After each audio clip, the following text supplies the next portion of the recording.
Resistance switching. Okay, now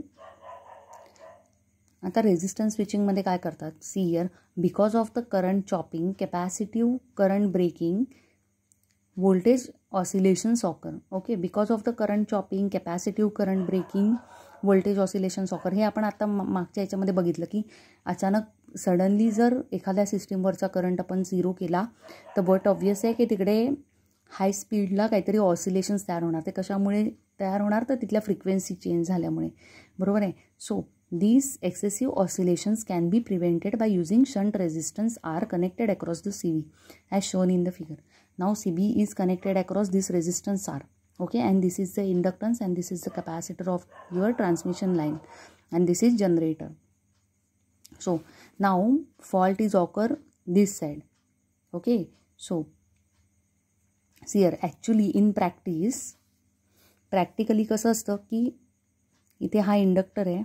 okay, हा तुमच्या सिस्टीमचा कॅपॅसिटर आहे आणि हा सर्किट ब्रेकर आहे. ओके, सो इथे जो आपण हा रेजिस्टन्स लावलेला आहे ना, ह्याला पण एक पुढे स्विच असतो आणि असे ते कनेक्टेड असतात प्रॅक्टिकली. ओके, आता हे काम कसं करतं बघूया आपण, वर्किंग बघूया असं. Okay, so when fault occur on the system the circuit breaker contacts get open. Okay, normal आहे की जेव्हा फॉल्ट ऑकर होणार आहे तुमच्या सिस्टीमवरती सर्किट ब्रेकरचे कॉन्टॅक्ट्स ओपन होतात. Okay, so arc struck between them. Now so here the CB is shunted with resistance R, so some amount of current is flows from the resistance R. Right, इकडे काय होणार, इथून जो येणारा current आहे तो divide होईल. इथे थोडाफार करंट आरमधून जाईल, थोडाफार CBमधून जाईल. So arc current decreases indirectly. So arc current काय होतं आहे, इनडायरेक्टली डिक्रीज होतं. Okay, so resistance increases.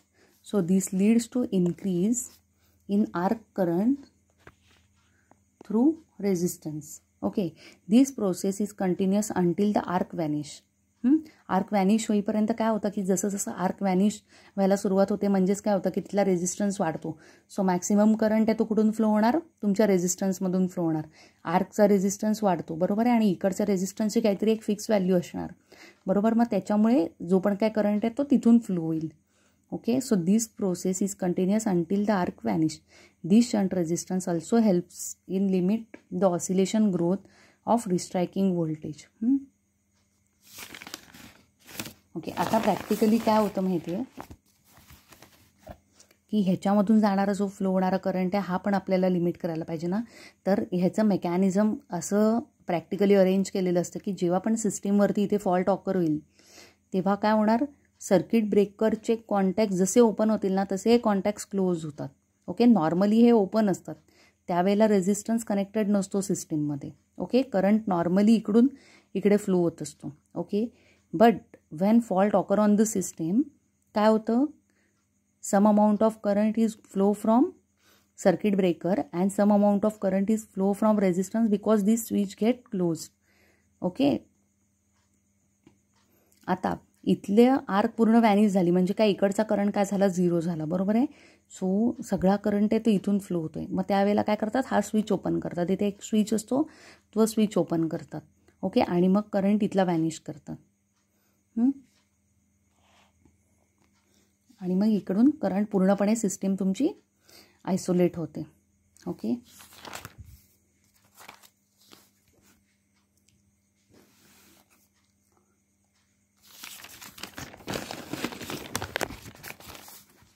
so mathematically it is given that Fn is equals to 1/2 pi under root of 1/LC minus 4R square C square.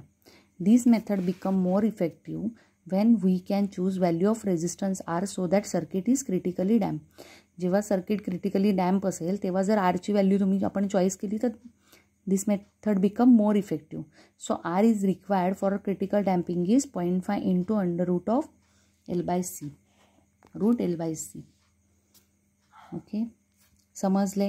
Resistance switching म्हणजे काय की जो पण काय आपला सर्किट ब्रेकर असेल त्याच्या शंटमध्ये शंटमध्ये म्हणजे काय, पॅरललमध्ये रेजिस्टन्स लावायचा. ओके.